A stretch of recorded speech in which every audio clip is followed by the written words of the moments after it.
Assalamualaikum warahmatullahi wabarakatuh. Perkenalkan, nama saya Wahyu Wulandari dengan NIM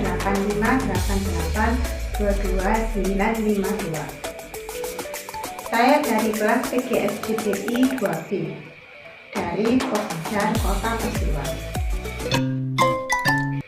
Kali ini saya akan mencoba untuk menjelaskan mata kuliah pengantar pendidikan anak berkebutuhan khusus pada modul 8 kegiatan belajar 3. Pada kegiatan belajar 3 ini menjelaskan tentang interferensi anak berkesulitan belajar, di mana pada kegiatan belajar 3 ini akan diuraikan layanan interferensi terhadap anak berkesulitan belajar dalam hal membaca, menulis, matematika, atau berhitung. Poin A, interferensi terhadap anak berkesulitan membaca. Yang pertama, tipe atau bentuk kesulitan membaca.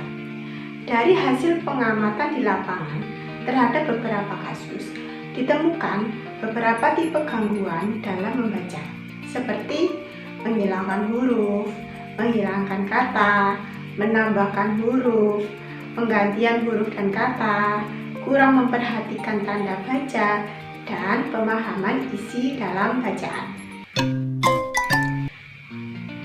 Yang kedua adalah asesmen kemampuan membaca.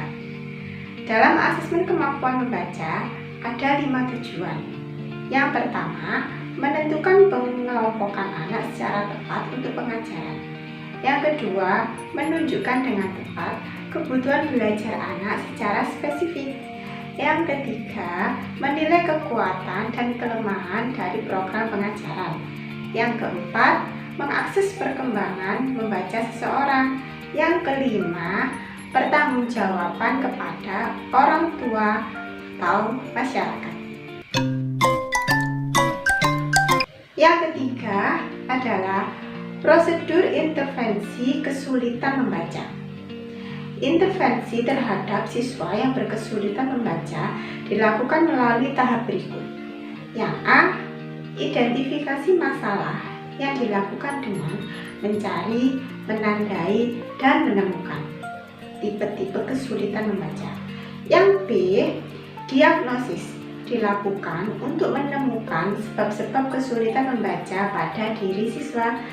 Yang C, penyusunan program layanan ini bisa dibedakan menjadi 2, yaitu program delivery dan program kurikuler. Program delivery dilakukan dengan mendatangkan guru ahli. Kalau program kurikuler dilakukan dengan memberikan pengajaran religi. Yang D itu adalah evaluasi, di mana kegiatan evaluasi ini dilakukan mulai dari tahap perencanaan, penyusunan program, sampai layanan bantuan. Dari hasil tersebut, guru dapat menyusun program baru berdasarkan pada permasalahan kesulitan membaca yang belum tuntas. Yang keempat adalah pendekatan dan teknik dalam intervensi kesulitan membaca. Karnin dan Silbert dalam Mercer dan Mercer pada tahun 1989 di halaman 366 mengemukakan ada 2 pendekatan pokok, yaitu yang pertama, pendekatan dengan penekanan pada lambang atau pada bunyi huruf, dan yang kedua adalah pendekatan dengan penekanan pada makna atau penggunaan kata. Teknik yang diklasifikasikan dalam pendekatan adalah teknik Bilham dan Stillman serta teknik Vernal.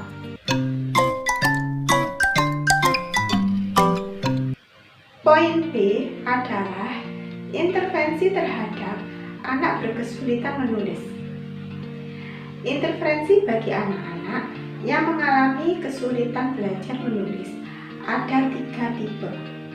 yaitu yang pertama, tipe-tipe kesulitan menulis, yang kedua, asesmen kesulitan menulis, yang ketiga, diagnostik dan remediasi. Poin C adalah intervensi terhadap anak berkesulitan belajar matematika. Kesulitan belajar berhitung secara garis besar dibagi menjadi dua bagian, yaitu yang pertama, kesulitan belajar berhitung secara faktual, dan yang kedua adalah kesulitan belajar berhitung dalam soal cerita.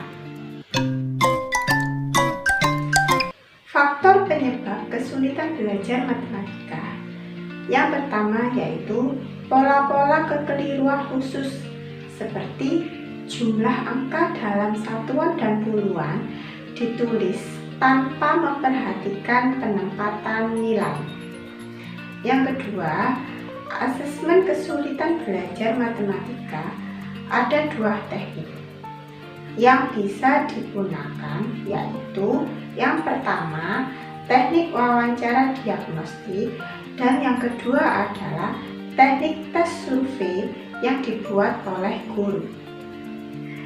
Yang ketiga adalah pengajaran remedi, dilakukan dengan mengulang kembali pelajaran yang sudah diketahui letak kesalahannya. Sekian penjelasan terkait mata kuliah pengantar pendidikan anak berkebutuhan khusus pada modul 8 kegiatan belajar 3. Apabila ada salah kata, saya mohon maaf yang sebesar-besarnya. Saya akhiri. Wassalamualaikum warahmatullahi wabarakatuh.